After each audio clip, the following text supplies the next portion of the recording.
Hello, everybody. Welcome, welcome. Please say hello in the chat there. Let us know where you're coming from. Hope everybody's doing well. Up here in very, very sunny, beautiful Ontario, Toronto. It's a nice, refreshing view out my window to finally see that sun versus the snow we've got in mid-May. That was a bit ridiculous. Mid-April. It snowed. Don't worry about it. It always does, but it wasn't on time. Hope you're doing well.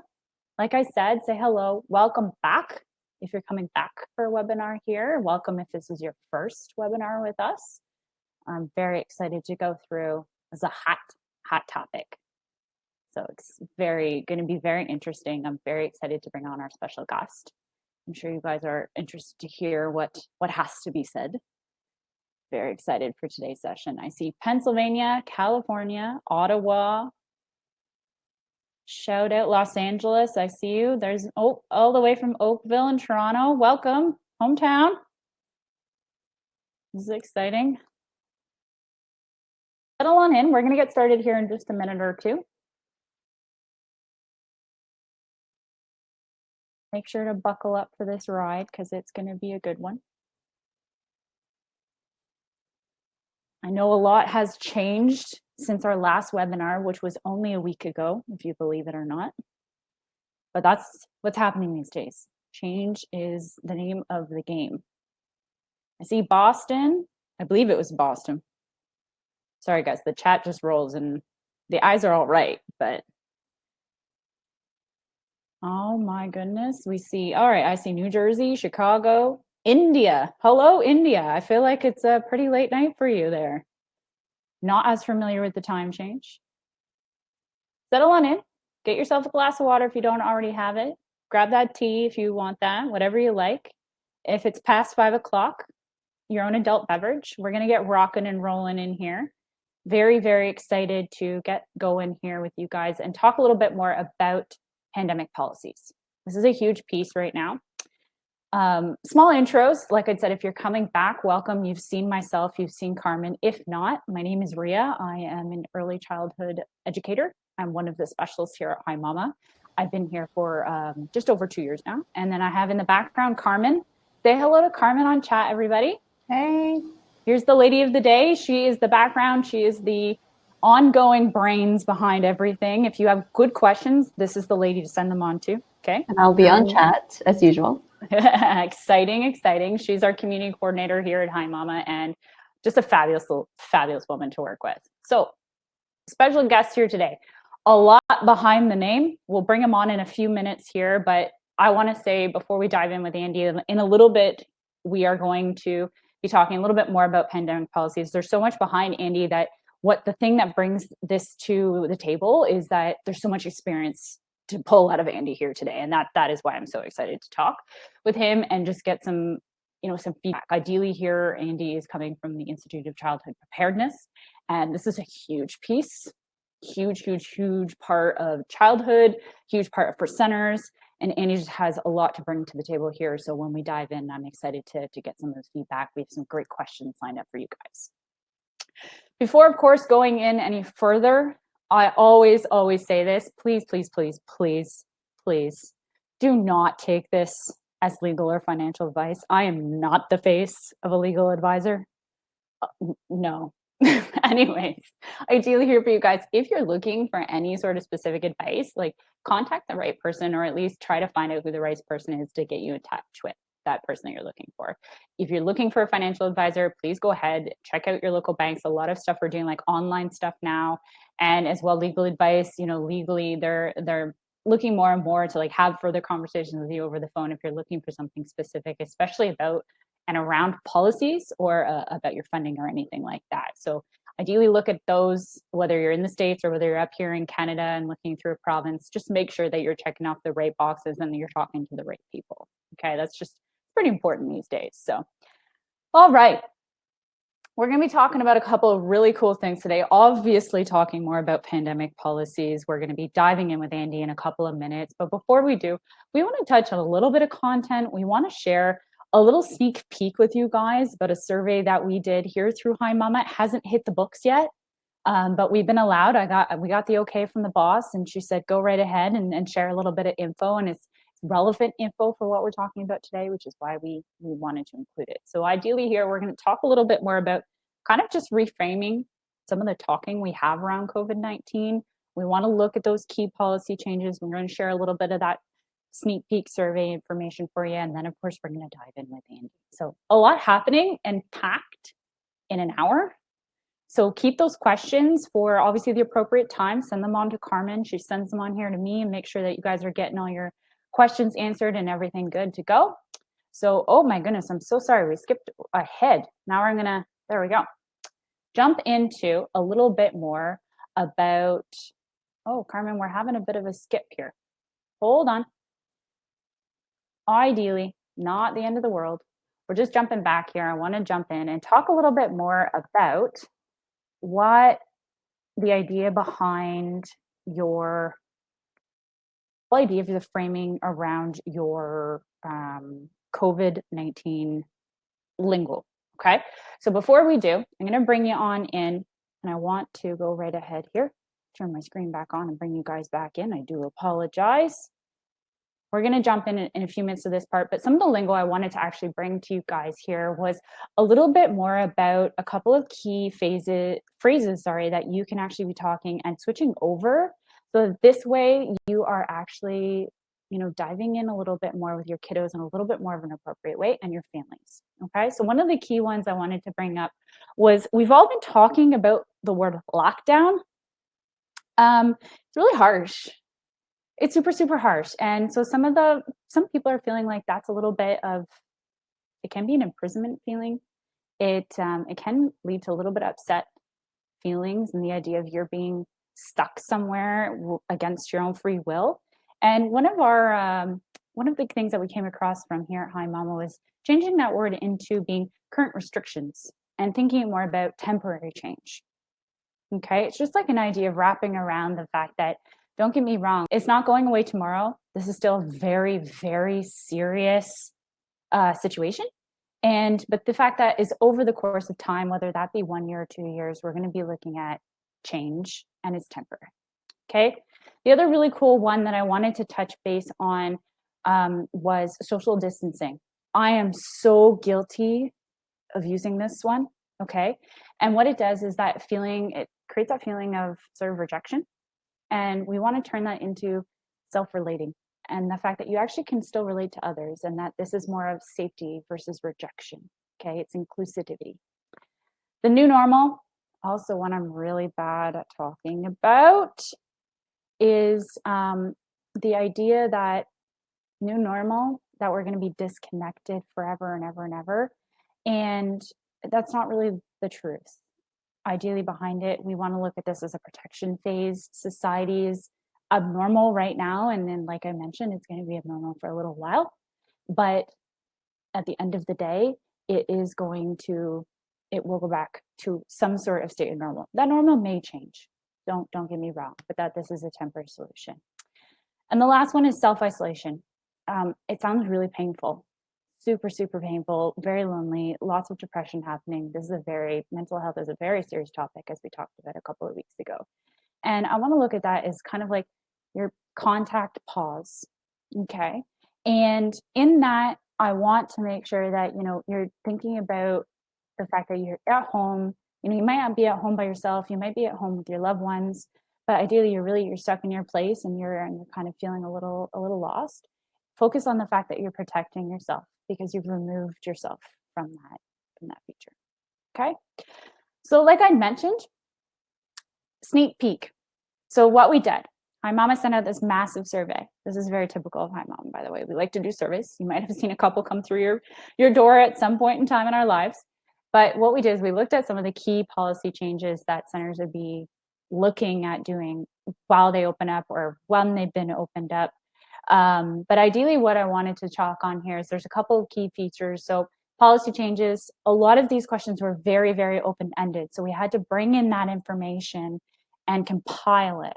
So the first one here, we're talking a little bit more about what they feel changes will be about and like what are the key places those changes would be. So of course, a big one right now is the ratios for centers here. I know in between Ontario and BC, I'm not so familiar with Quebec right now and what they're up to. But ideally, they've been working at lower ratios as they've been opened or if they've been doing essential service work. And so I think in the future, we can look at lower ratios being something that does stick around for a while to just help keep the possibility down as we move forward and hopefully find that vaccine or whatever it is that we find to help kind of make this a bit better. Cleaning, huge one. We already had some sort of cleaning policy in place or procedure, as it were. It may have just been like your basic one, but at the end of the day, that's getting beefed up quite a bit.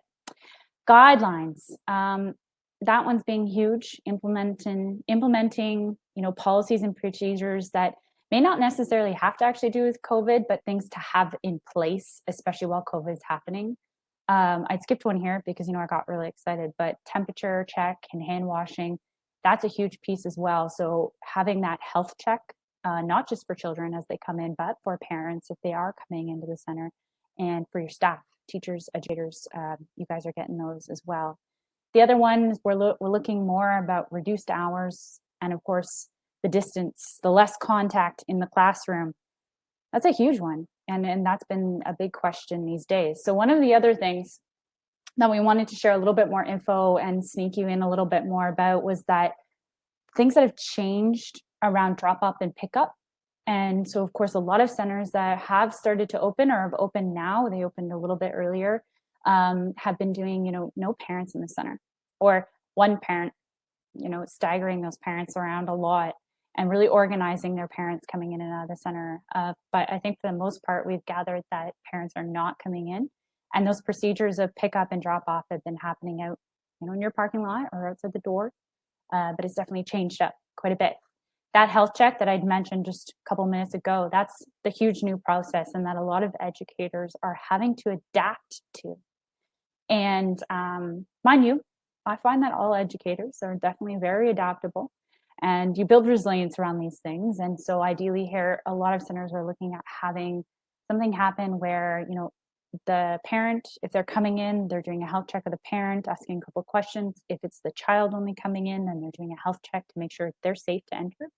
And then, of course, having that happen with the staff, making sure you guys are safe and you're not bringing anything into the center. Not that you guys are, but making sure that you're also safe because you want to make sure your other colleagues are not bringing anything to you. Last but not least, and this is a big one, sanitization for the children. So I've always said at least that, wash your hands.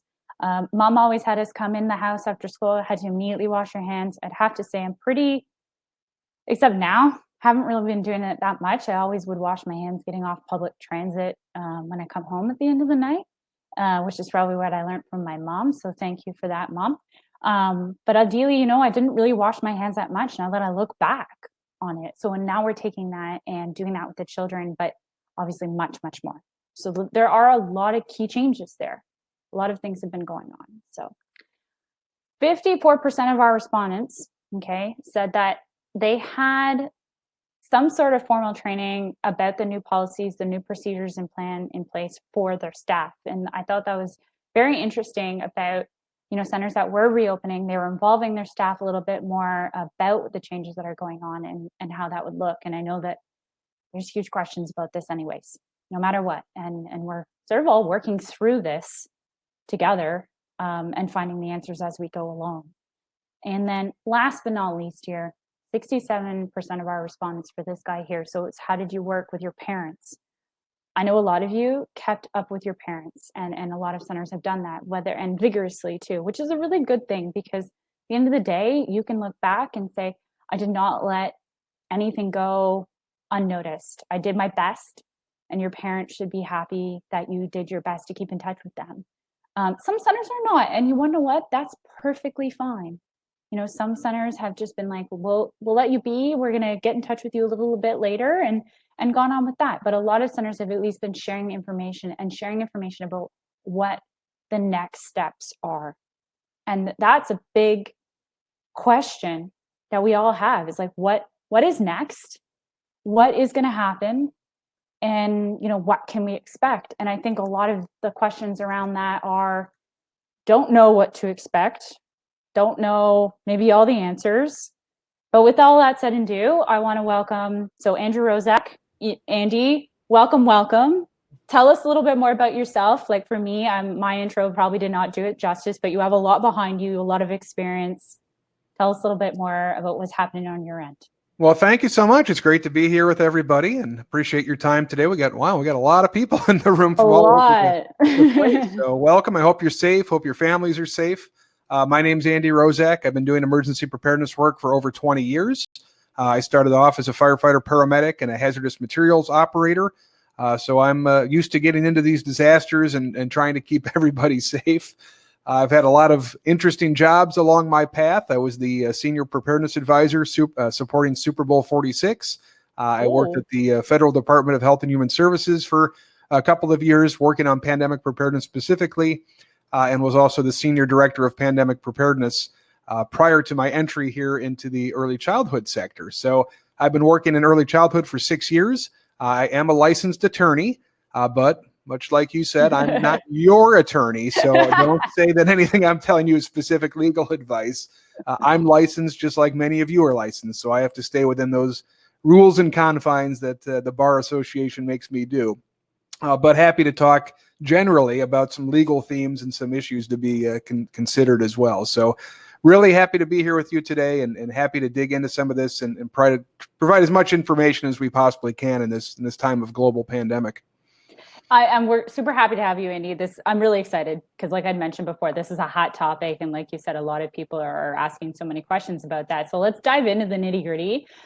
So from maybe like that emergency plan perspective feeling you got going on, maybe what's some of the basis that providers should probably look at being covered if they haven't already covered or covering for themselves. So in the idea around like health checks, social distancing, those sanitization areas. Yeah, I think that's a great question, and that's a really good place to start. So I'll say that we have just put out a 2.5-hour course on reopening your program. So that's available for the low price of $19. So we can really get into a lot more detail on that.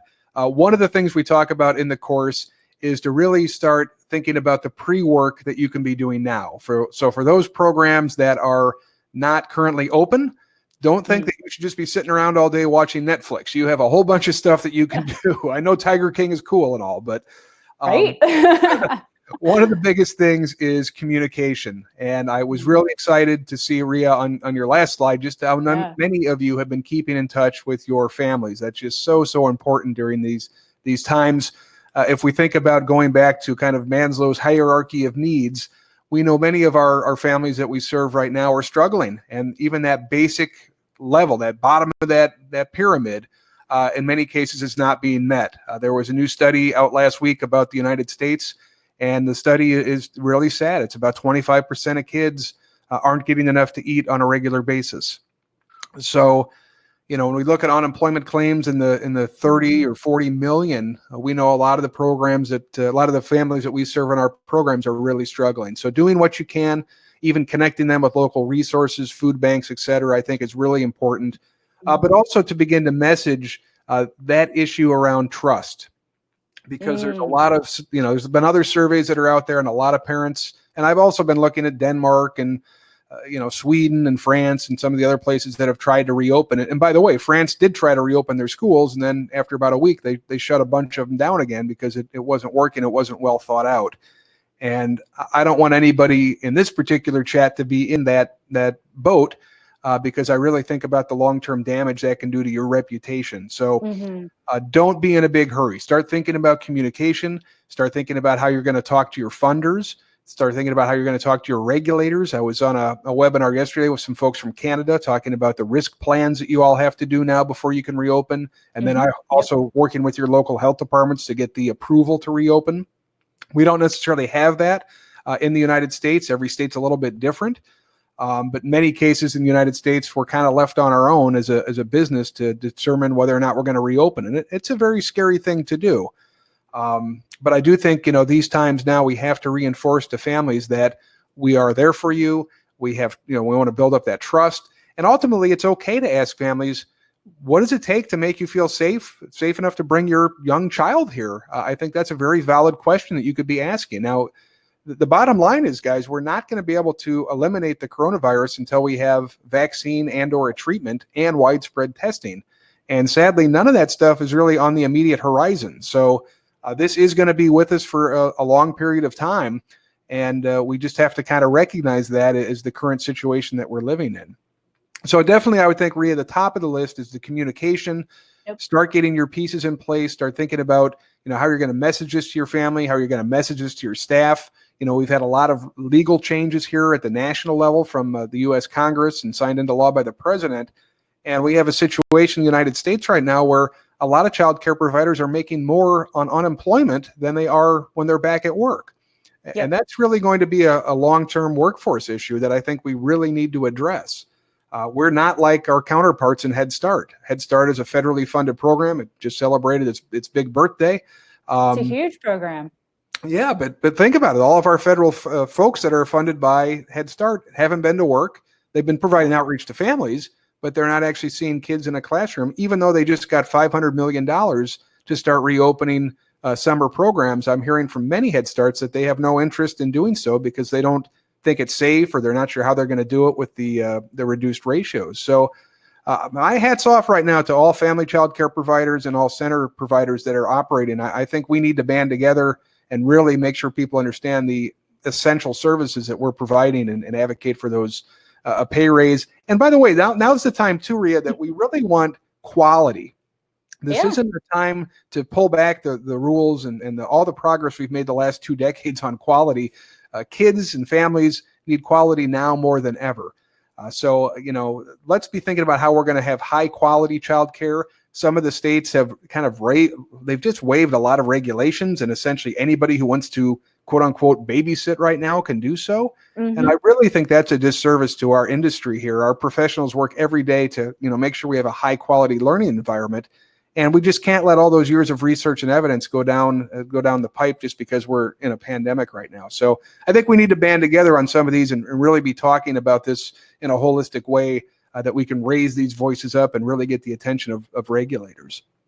I totally agree. I definitely, hats off as well, because anybody working right now, especially with the essential service children, ideally in this situation, you guys are doing amazing work. And of course, those parents, those teachers at home that are providing like online material, that's amazing.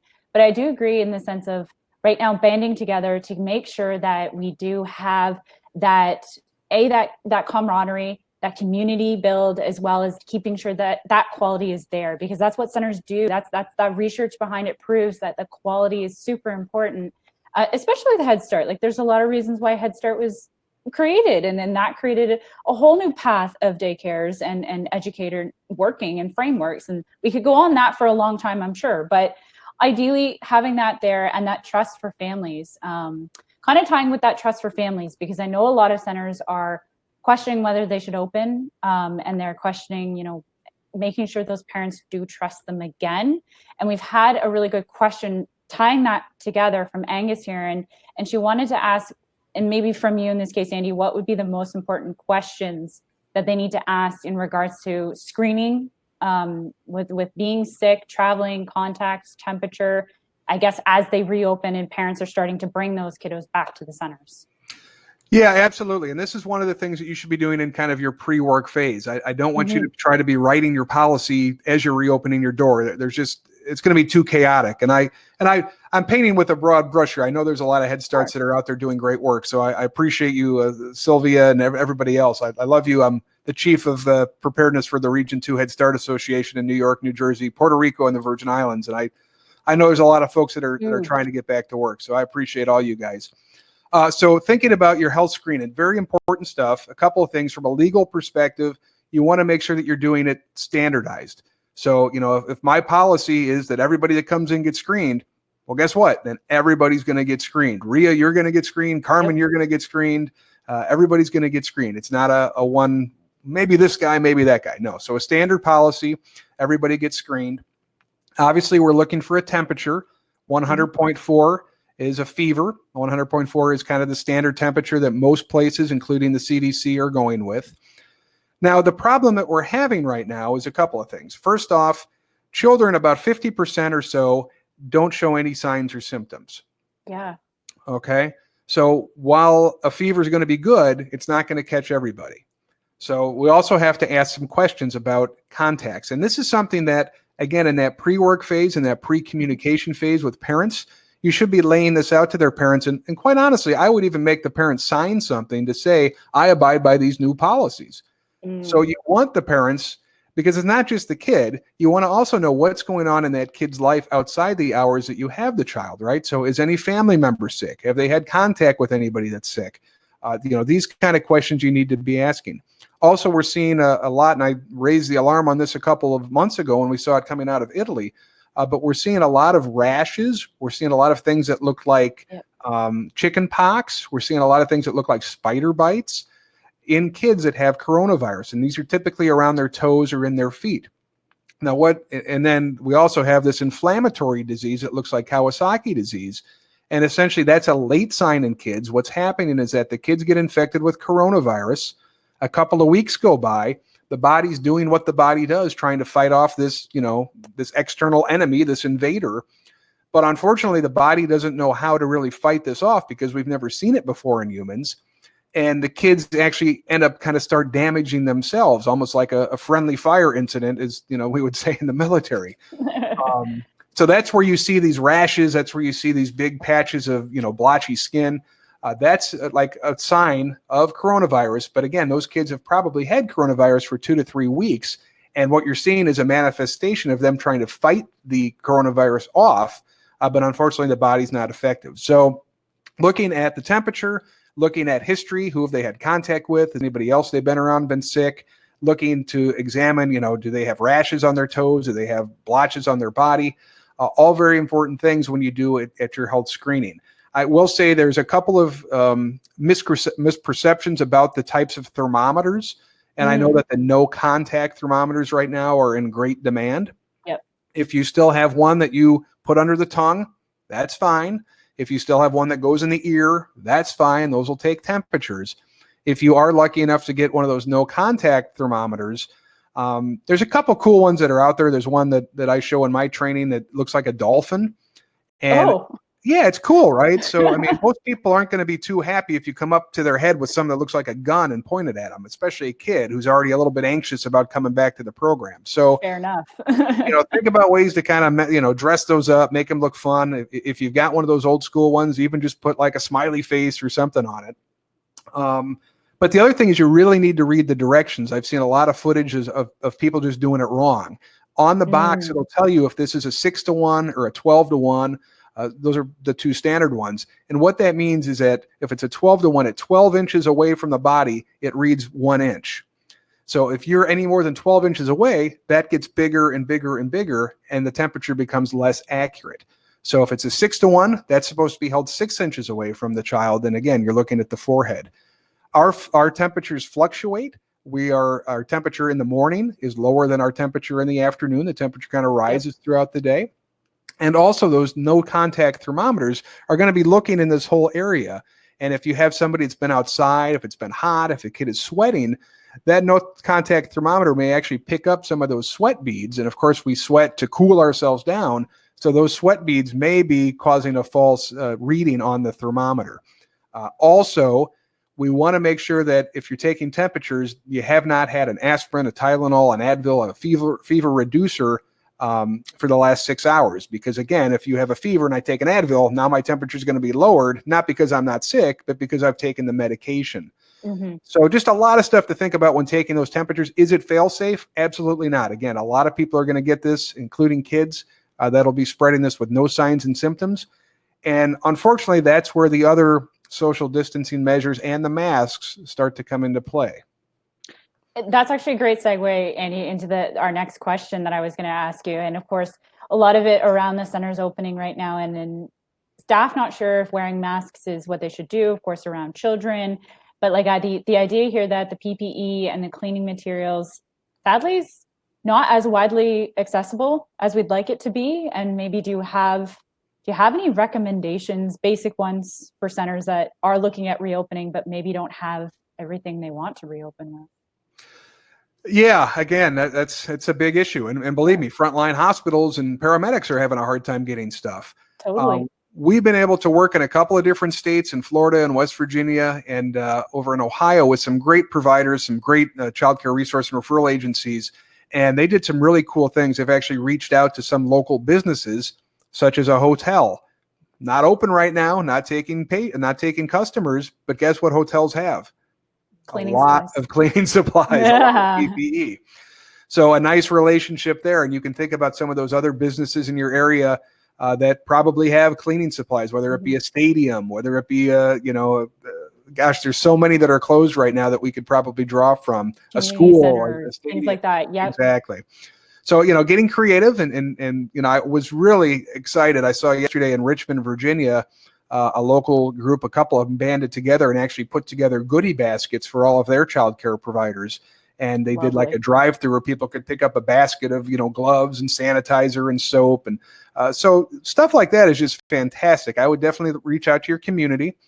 Also, don't be afraid to reach out to your local health department and just say, hey, look, we're essential service. We're trying to reopen so everybody can go to work, including the doctors and nurses. Can you help us get some supplies? I think there's nothing wrong with doing that during this time. I mean, you're not going to get it if you don't ask, right? That's true. So be creative about some of that. And then don't forget as well, you can make a disinfecting solution from just standard old bleach and water. That you can make that very, very cheap, very effective. You have to make it every 24 hours. But that's definitely a really effective disinfectant that you can make for very, very cheap. Very good. This is very exciting. Leaning into the fact that obviously like centers are looking at potentially opening up, and of course that idea of social distancing, which kind of ties into the fact of, having the PPE if they do or do not, but what about like those interactions with the kids? And of course, like the idea between a social distancing policy at the center and how centers can go about setting that up and maybe highlight what it possibly could look like? Yeah, and I've been troubled by it too. I've been troubled by it. I think that we're not fully appreciating the amount of mental anguish that children are probably going through and they're going to be going through for a long time. So I think as much as you can do to help kind of, and I don't even know the right term here, Rhea, maybe normalize it, I guess. Try to normalize this as much as you can. I've seen so many great things, and kudos to HiMama. You guys have been putting out a lot of great content, but Thank you. I've seen so many great providers that are taking videos of them in their masks, and then they take the mask. Guess what teacher it is, and they put the mask. I mean, things like this to try to get our kids ready to return to the classroom, so that they're not scared out of their mind the first time they come back or the first time they come. Social distancing is going to be a big challenge. I mean, there's anybody that tells you that it's not going to be is simply lying to you. So I don't necessarily have the magic answer. I'll tell you, the smaller you can keep the group sizes, the better, because what we're trying to do is limit the spread, limit the amount of people that could potentially be infected. So discontinuing going to the cafeteria and eating as a big group. We can't do that right now. Discontinuing going outside on the playground and all playing together. We can't do that right now. Nap time, instead of going head to head, we're going spacing out the mats as much as we can. We're going head to toe to try to get us more room. The nice thing is that the coronavirus is really susceptible. It travels in these droplets or in an aerosolized environment. Yep. And it's really susceptible to movement of wind. So if you have windows, open those windows up. If you have the opportunity to go get a fan and take the fan and point it outside so that the air from your classroom is now venting to the outside, go ahead and do it, because the more air movement you're going to get, the better it's going to be at dispersing that coronavirus out of your environment.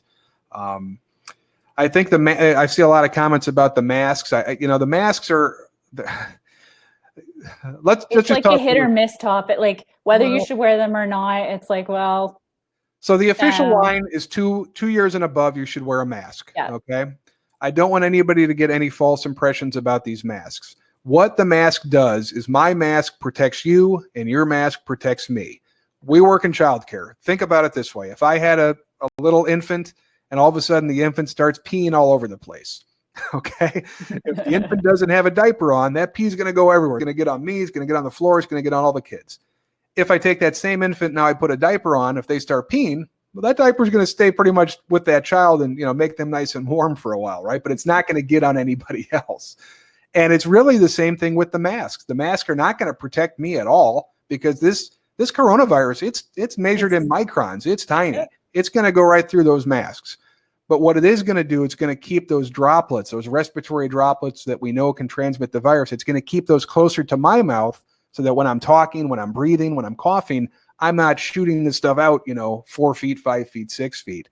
The good thing is once we get testing and that if you can get tested and you don't have coronavirus, well, then in theory, you don't need to wear the mask because, again, the mask isn't protecting you. It's protecting me from you. But if you don't have coronavirus and we can test that and prove that, then the mask gets to go away. So that's kind of the stuff on that. And look, guys, my hats are off to you. If you can figure out how to get a 2-year-old to wear a mask all day, good for you. That's fantastic. And I hope you write a book and make a little YouTube video so we know how you're doing it. Because it's not an easy answer. So try to make it as fun as possible. Have them decorate it, have them put their name on it. Maybe take some stuffed animals and show you putting the mask on the stuffed animal to kind of, make it a little bit more normal for kids. I was encouraged on the Slack channel. Somebody posted on there. The kids were so excited about the masks when it came to eat lunch, they didn't want to take them off. And one little girl was actually crying because she didn't want to take off her mask. So kind of ruins the purpose of lunch, I think. But but it definitely can be done, I guess. Another hot topic I wanted to touch on because we are talking about like sanitization, things like that. And also after this, I'm going to go and open all my windows, but I always do that anyways. Sanitization, the idea of like children's shoes and them arriving at the center and their belongings. Maybe what's your input on that front? Is that something I know we've been seeing? I don't know about you. I've seen like videos coming out of China where they are doing that. Is it necessary? Well, so there's that study out of Wuhan, China, out of the hospital. And what they looked at was patients that were in the coronavirus ICU. And then they looked at areas like the pharmacy that didn't have any, coronavirus patients. And what they found is that the coronavirus was actually being tracked and spread to these other areas that didn't have patients. And they actually tested the ICU staff. They tested their shoes, and they found about 50% of the hospital workers, the doctors and nurses, actually had coronavirus on the bottom of their shoes. So that makes sense because when I talk, gravity takes over and starts pulling those droplets to the ground. Now I'm walking on them with my shoes and they cling to the bottom of my shoes and I'm tracking this in. In most professions, I don't think it's a big deal. But in our profession, because the kids are spending a lot of time crawling around the floor, I think it is kind of a big deal. And we've all had these policies about, infant rooms where you're not wearing shoes anyway. Yes. So I think for now, until we can get some more definitive answers about how exactly this is spread, I would advise you I'd take off the shoes. I know some programs have a policy now where you got a separate pair of shoes you wear just at the program. If you're a family provider or a home-based provider, just take the shoes off. And again, it's a little hard because we can't actually see this virus. Yeah. So essentially just pretend like the kid is coming to your program and they have on shoes that are really muddy. You wouldn't want them tracking that mud into your house. Let's apply that same kind of a principle to the coronavirus and say, for now, I don't want you tracking that into my house as well. But, I think there'll be more to come on that. But again, in most places, like if I'm just an adult at an office park, I'm not going to be all that worried about it because I'm not crawling around, touching the floor and then putting it in my mouth, right? But because of who we deal with, I think it is a little bit more of a concern. Yeah, gotcha. Okay, that's really cool. I'd have to say coming from the chat, we're seeing a lot of people are feeling anxious. As I would expect, I feel anxious the thought of even trying to get on the bus to go back to work. Not doing that anytime soon. I'll be staying at home. But of course, I think we have to take a little bit of that destigmatization of the situation and reframe it a little bit more. And I think that will have a huge impact on people's emotions, which I think ties in hugely to like the next sort of question that I'm going to ask you. And of course, it's that idea around that like regular sick versus COVID sick. A lot of people have been asking, of course, this is huge allergy season. I don't know about anybody else. I'm right in the thick of it. The eyes watering, the nose is running. It's time. What would you recommend about anybody having to be sent home with the slightest signs of illness, or what is that maybe going to look like moving forward with COVID in the midst of everything? That's going to be a real challenge. And again, it's just going to be compounded because there's so many people that have coronavirus that don't have any signs or symptoms. So, without really available testing, and I'm thinking about like Head Start programs that have nurses or health consultants on site. I'm thinking about programs that are co-located in schools that have access to a nurse. I really think when we start talking about testing seriously, we're going to have to start talking about, utilizing those kind of resources to really test not only the workers, but the kids as well. And sadly, Rhea, for right now, if you have any kid that's experiencing those signs or symptoms, it's really going to be in your best interest to send them home and let them go to their own healthcare provider and have them make that judgment call. Like we're not qualified, at this point to be making the judgment. And again, I just, I get worried about from a legal standpoint, if you start making exceptions, that's when you normally get into trouble legally, right? So you got the policy, it's in place. If that's what it says, and that's what we got to abide by now, if the parents can come with a note from the healthcare provider says, nope, little Johnny just has seasonal allergies. Exactly. That's great. But then some of the liability shifts from you, to that provider based on their medical expertise, which we don't have. So yeah, there's not a really great answer for that, unfortunately.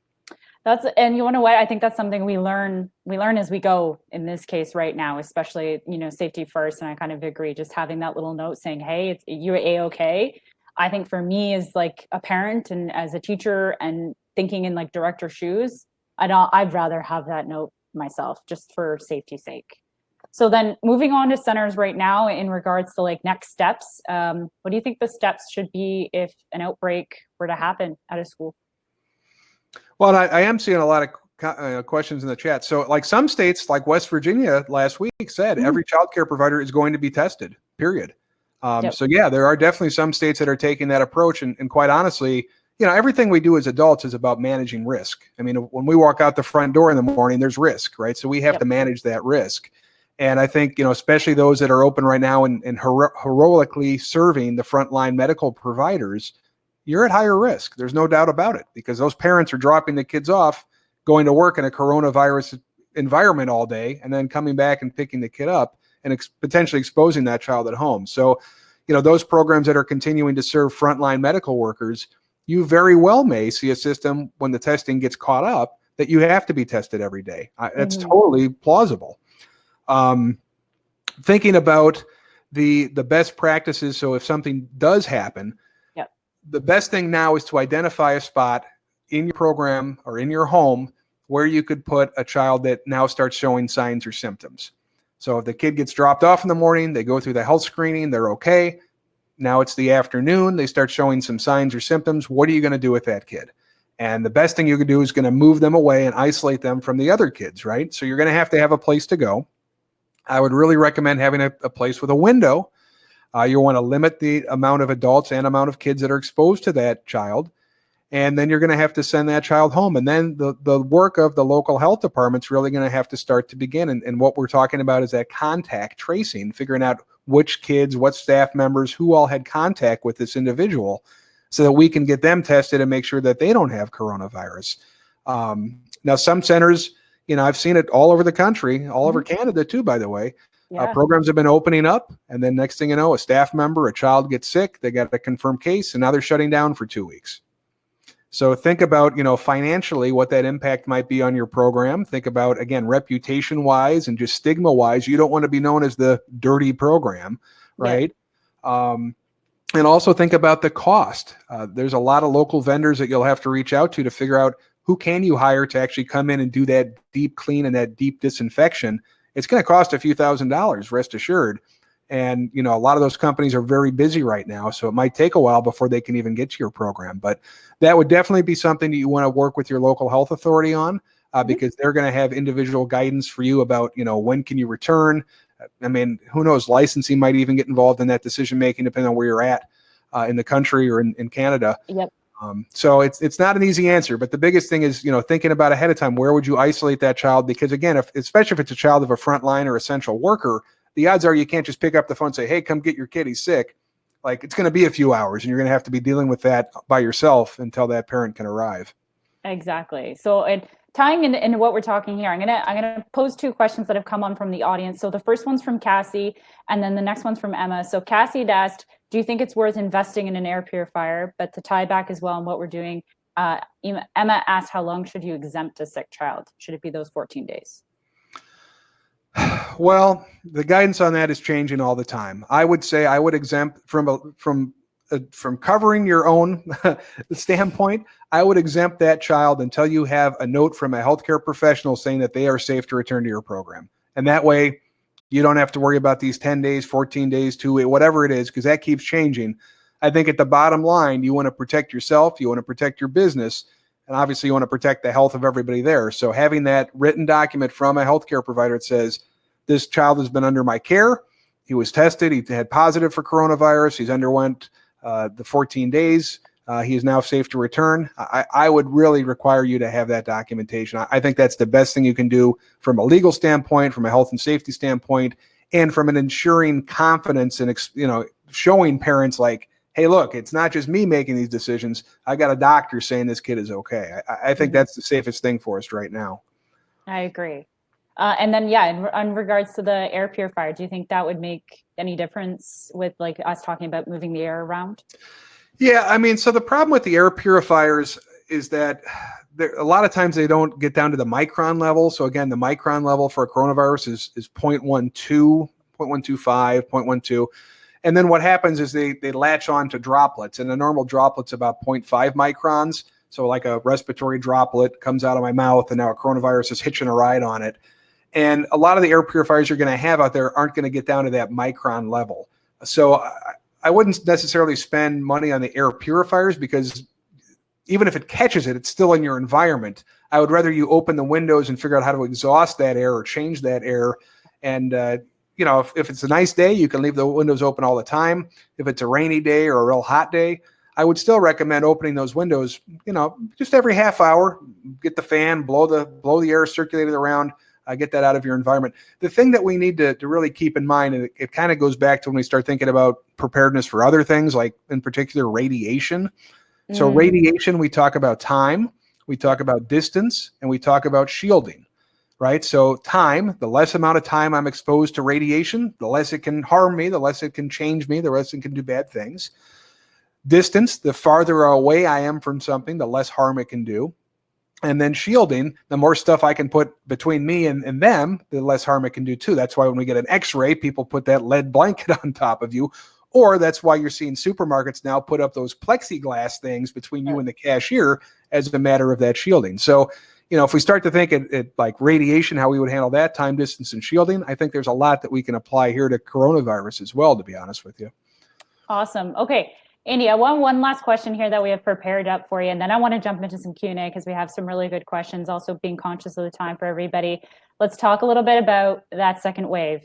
How could maybe centers be ready? We know it's coming. The when is questionable, but it is coming. We all know that. What do you think centers can do to help sort of prepare for that? Well, it's a great question. And, it's been interesting to see kind of the messaging, like, what if it comes back this fall? What if this, what if that, what if the second wave happens? Well, first off, it's not coming back. It never left. It's still here. Okay. So, True. So it's going to be here. It's going to be here. If we look at history, 1918, the second wave was the one that killed the most number of people. And why did that happen? It happened because it came potentially like it's going to happen this time, along with that flu season. And hospitals are already, dealing with flu, dealing with an oversurge of patients. Now you've got coronavirus on top of it. And simply put, our healthcare system just isn't meant to handle this influx. This Black Friday scenario where everybody's running in to buy the 65-inch TV, our healthcare just doesn't have that capacity. The other thing, I know a lot of people have been putting their faith in vaccines. The vaccine's going to take a while. I mean, if it gets here before Thanksgiving, I would be surprised. Yeah. But think about it. On a normal year, about 20, 30, maybe 40% on a good year of the population actually get the vaccine. And we know from history that the vaccine is anywhere from 19% to 60% effective. So we've got a whole bunch of people that don't normally take vaccines to begin with. And we've got a whole bunch of, movements out there that are totally against vaccines. Yep. Plus, we've got vaccines that just by their very nature are not always 100% effective. And the reason for that is this is an RNA-based virus, just like the seasonal flu, by the way. The coronavirus is an RNA, just like the seasonal flu, and it loves to mutate. And the issue that we have now is that this is kind of the best case scenario for a RNA-based virus. It's infected people all over the world and can start to mutate. So right now there's about 37, 38 different strains of the virus going around. We don't know which strain is going to end up being the predominant strain. Therefore, it's very hard to match the vaccine to the predominant strain. This is a guessing game that we do every single year for the flu. So what you're going to see public health doing this fall is you're going to see this dual recommendation of get your flu shot, and then also, if it's available, get your coronavirus shot as well. Now, is it going to be available? I don't know. We don't make a heck of a lot of vaccine in the United States or in Canada. Most of that's over in Germany and China. So this is a global emergency. I think there's going to be some politics involved. I think there's going to be countries that are going to want to get the vaccine before other countries. And I think we are going to have some serious supply chain issues. So look, a vaccine's going to be great, but I'm just trying to be real with you guys. It's going to be a while before I think it comes out in any meaningful way. So what can we do now? I guess I'm sorry. No, I totally agree. I was just going to agree with you and dive into Q&A, but on the same side, like I personally would say rather take the time and find out what they're doing versus rushing anything that happens. Okay, let's jump in. Q&As are kind of a little bit of a mix up from everybody here, but on the topic of like the air moving and everything, what about air conditioning units? Useful, harmful? Thoughts on that one? So there was a study out of a restaurant in China, and it was really interesting. There was a guy that was infected, one guy, and you can actually see in the study like how he sat at one end, the air conditioner was at the end that he sat at, the air conditioner blew across his table, and then the ventilation fan was at the other end. So basically you've got this guy and the virus is spreading because of that air movement happening. So I would say be cautious about your air movement. Think about it. Again, that's why I'm saying I would take the fans and I would turn them so they vent to the outside, because I want to be venting air from my program that may be contaminated outside versus just pushing in fresh air that then is going to push around contaminated air in your building. So really be thoughtful about that. For those of you that are in shared spaces, whether it's a strip mall or inside somebody else's building, this is a question for the building owner. Find out if your HVAC system, is it individual to just you? Do you have your own returns and your own exchanges? Or are you sharing air with the rest of the building? Because that's an important consideration as well. So airflow is very important, but you have to thoughtfully think about it. What you don't want to do is take a fan and basically push it, push that air so that everybody who coughs, now the air is going downwind and everybody else is getting exposed. That's not what to do, right? So just really, what I'm getting from you is like, just think about where your air movement is and just be cautious about it. And then of course, try to maybe, like you said, get a fan and maybe move it along. It's like out the window, like you'd said earlier. Yeah, I mean, the nice thing is now we're going into summertime. So as much stuff as you can do outside. I mean, there was a study I just read. It had 3,000 or 4,000 cases of coronavirus. Out of those 3,000 or 4,000 cases, guess how many folks actually got the coronavirus from being outside? Maybe 5. 1. Okay. I was way off. So we know that being outside is effective. We also have some really promising research looking like coronavirus doesn't do well in sunlight. So I'm really hoping at some point we can start getting back to playgrounds and start thinking about playgrounds. If the fact of the matter is coronavirus gets killed by sunlight, then our playgrounds should be getting back to reopen. But right now, a little too early to make that, with 100% certainty with the science that's out there. I hope so. We've got this is an interesting question that I've been looking at, and I'm very excited to actually ask you. What do you think about parents who refuse to be screened? This is coming from Gisela, and I hope I'm saying that correctly. If anything you've learned, I am so bad at names. So yeah. Well, I think that's where developing these policies and making the parents sign them before they start reentry to your program is going to be important. And the same with your staff, by the way. You should be calling a staff meeting. You should be getting your staff together. You should be having everybody buy in and agree to these policies and help them, help you write these policies. If a parent's not going to be compliant, then that's a very difficult situation. We do a lot with active shooter. We do a lot with violence. We do a lot with court orders and divorces. And those are uncomfortable situations too. I don't really have a great answer for that. I would try to have somebody that is maybe closer with that family kind of rationalize with them and say, hey, we can't allow this behavior because you're putting everybody else at risk. And, what you're probably going to find, what I've seen just in like the grocery stores and stuff here, like people that aren't staying 6 feet apart, people that aren't wearing masks, they're starting to get a lot of social pressure from their peers about, hey, what's wrong with you, man? So, maybe there's an opportunity there for even another parent that may be closer with that family to kind of have a conversation and just say, hey, man, we're not trying to be jerks. We're just trying to protect the children. I mean, at the end of the day, that's all we're really trying to do here, Gotcha. So we have this awesome question from Barbie. And so it has to do, obviously, we're all talking about germs. We're talking about trying to keep them down as much as possible. We all know children love a hug. Barbie said that some of her kids love a welcome hug. And I won't lie, I was that person at the door as well when they arrived in the morning. Now what? What do you think we should cut that out? What's maybe your thoughts on that one there? Well, I think if you can do the welcome hug in a way that's not going to, the big thing is it's going to be transmitted through bodily contact, bodily fluid, right? Yeah. So if you go through the screening, you make your kids wash your hands, as long as they're not, coughing directly in your face, as long as they're not, getting bodily fluid on you, I think we just, look, how many infants are we going to have to pick up and physically change their diet? There's just has to be some degree of human touch right now. So while it's, it's easy for everyone to say, just stay 6 feet away. Again, that's not practical for what we do. And some kids, and we talk in our mental health course about this a lot. And we also talk about kids with developmental disabilities, about the struggles that they are really going through now.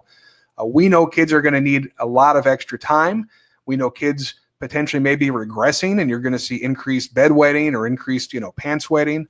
This has been stressful for them, and they haven't escaped this. It's not like a hurricane, a tornado, an earthquake, where you can kind of shield the kids from what's going on. Like, they know what's up here.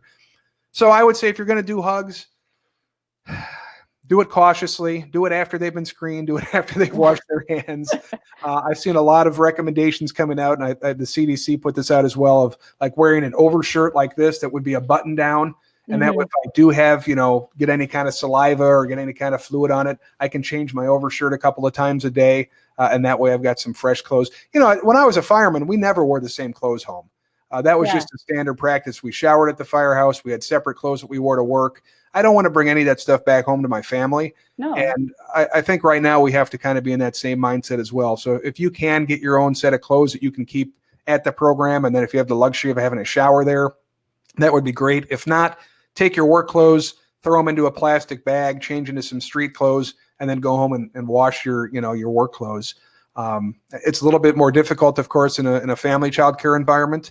But in that case, again, I would, encourage you. Many family programs have a designated area. This is where my program operates. The bedrooms are off limits, and I'd encourage you to adhere to that policy as well. Awesome, Andy. I think this is a great time to jump forward here into your course. We've seen a lot on the channel here, the chat, talking a little bit more about your course, but I know this one's a little different. Tell us a little bit more about this guy. You've been doing a bundle. You have an online bundle here. I was reading through it. I was like, I want to attend it. Tell me a little bit more about it. Okay. Well, we know there's a lot of need out there. So I've been in this pandemic preparedness world professionally for many years. I know a lot of great people. We brought together some of the best experts that I know to help out. So we've got right now over 9 hours of programming. It's all available. It's on demand. You can go at your own pace. Many states have, you get continuing education credit for the courses, but they're broken down. So there's 6 individual courses. We've got the first one, what you need to know about coronavirus. We talk about the science. We talk about the transmission. We talk about some of the things to keep in mind when opening and closing. We've got the behavioral and mental health course, which is massive. It's just massive. I've got 3 mental health professionals that join me on that course. Wow. We spend an hour and a half talking about your staff. We talk about compassion fatigue. We talk about self-care plans. We talk about children with developmental disabilities and the struggles that they're having with mental health issues right now. That's a really great course. And I would really encourage you to think a lot about mental health before you ever go back to work. Then we talk about food safety. I've got 20 plus year food safety environmental health expert that does inspections in restaurants and childcare programs for a living. We spend an hour and a half talking about food safety considerations that you need to keep in mind and how you should be altering your feeding and your food preparation. Domestic violence, we know that that's had a major uptick in the last couple of months and probably be getting worse. Well, by the way, we see this in after every emergency. Domestic violence goes up. This is very unique because it's such a prolonged emergency that we're operating in. So I'm joined by Dr. LJ. She's got a PhD, former 20-year veteran of the Metropolitan Police Department here in Washington, D.C. She talks about domestic violence issues. Mm-hmm. We have a 2-hour course on cleaning, sanitizing, and disinfecting your program where we go step by step showing you the different processes for cleaning your program, sanitizing it, talking about what products to use, how to use them safely, when to clean, where to clean, that kind of stuff. And then the one that we just released this week, 2.5 hours on reopening your program. We get into a lot of stuff. We talk about operational issues. We talk about legal issues. We talk about staffing considerations. So all those are online. I'm just trying to keep our doors open. I'm not taking a salary. I'm just trying to pay my staff. Our business was in-person training, and we haven't been able to do that since March 16th. I don't know if we're going to be able to do in-person training the rest of the year, but I know that many of you are struggling as well. So all the classes are $19, or you can get all 6 courses for $95. That's over 9 hours of training. And if you want, you can use coupon I think it's just Mama, but I'll check on that. Use coupon HiMama at checkout. You can get $10 off. So you get 9 hours of training for $85, and you've got access to us anytime you want if you have questions, comments, concerns. And by the way, we keep updating these as the pandemic continues. So I'm always putting out the latest information. So really appreciate it. My staff would appreciate it. Again, if you would, $19 that's like the cost of going to Starbucks for a couple cups of coffee. We're just trying to get the information out and cover our costs on the technology front, and to pay our instructors, by the way. So this is huge, Andy. It's amazing. I was like, when I was reading over the list, I actually thought, I'm surprised. I haven't seen anything else actually come out like this. So I think if anything, it's important. You guys are helping move the economy along as well. But on the other side too, this is really important information, and the fact that you guys are updating it, that's huge.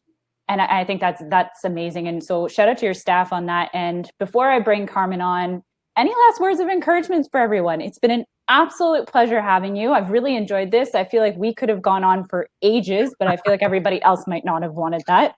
At the end of the day, anything you want to leave us with? Happy thoughts. Happy thought. Well, you know what? I've been so inspired by all of you.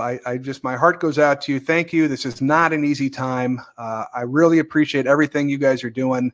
We are in this together. We're so easy to get a hold of if you have any questions. We're on the Slack channel. We're checking that constantly. I'm always posting stuff and responding to people. Yep. But the bottom line is, please don't think that you're in this alone. If anything, I hope this brings our childcare community closer together, and I hope that we can really unite around some of these really important issues. This is our time to really tell the story of why early childhood is so important. And I just thank you so much for all that you do every single day. It really means a lot to me, and I'm really happy that I can help out in some way. Andy, it's been a pleasure having you on. I'm going to bring the Miss Carmen on here because you talked about Slack. She's going to update, because we like to take Q&A to Slack, but she'll give us the fill in here. But Carmen, you want to bring us on? Everyone, of course, is always asking about the certificates, but this is our bread and butter, so I won't steal the moment. Hi, everyone. So I just wanted to cover certificates for the session, but first and foremost, thank all of you for staying with us for the whole hour. And thank you, Andy, for sharing his awesome tips and insight with us. I've included the link to request your certificates in the chat in blue. So it is a form, and I would request for everyone to be patient with it. Last week, we had so many requests that it took a few days for us to process. So if you don't get it immediately, don't worry, hang tight. Give us 2 to 3 days and we'll be in touch with you and we'll send those to you. And if you would like to join us for more one-on-one chats, you can join us in the Slack group. We'll be online for 15 to 20 minutes after this, and you can click on the Slack group invite there. And the session is recorded too. So we'll be sharing the show notes as well as the recording and links to everything that Andy mentioned in the show notes. And that will be in your inboxes tomorrow before lunch. And thanks so much for hanging out with us, you guys. We'll see you on Slack, or we'll see you next week. And yeah, have a good one. Stay Bye, safe. everyone. Stay safe. Thanks for being here for you. Bye. See you guys.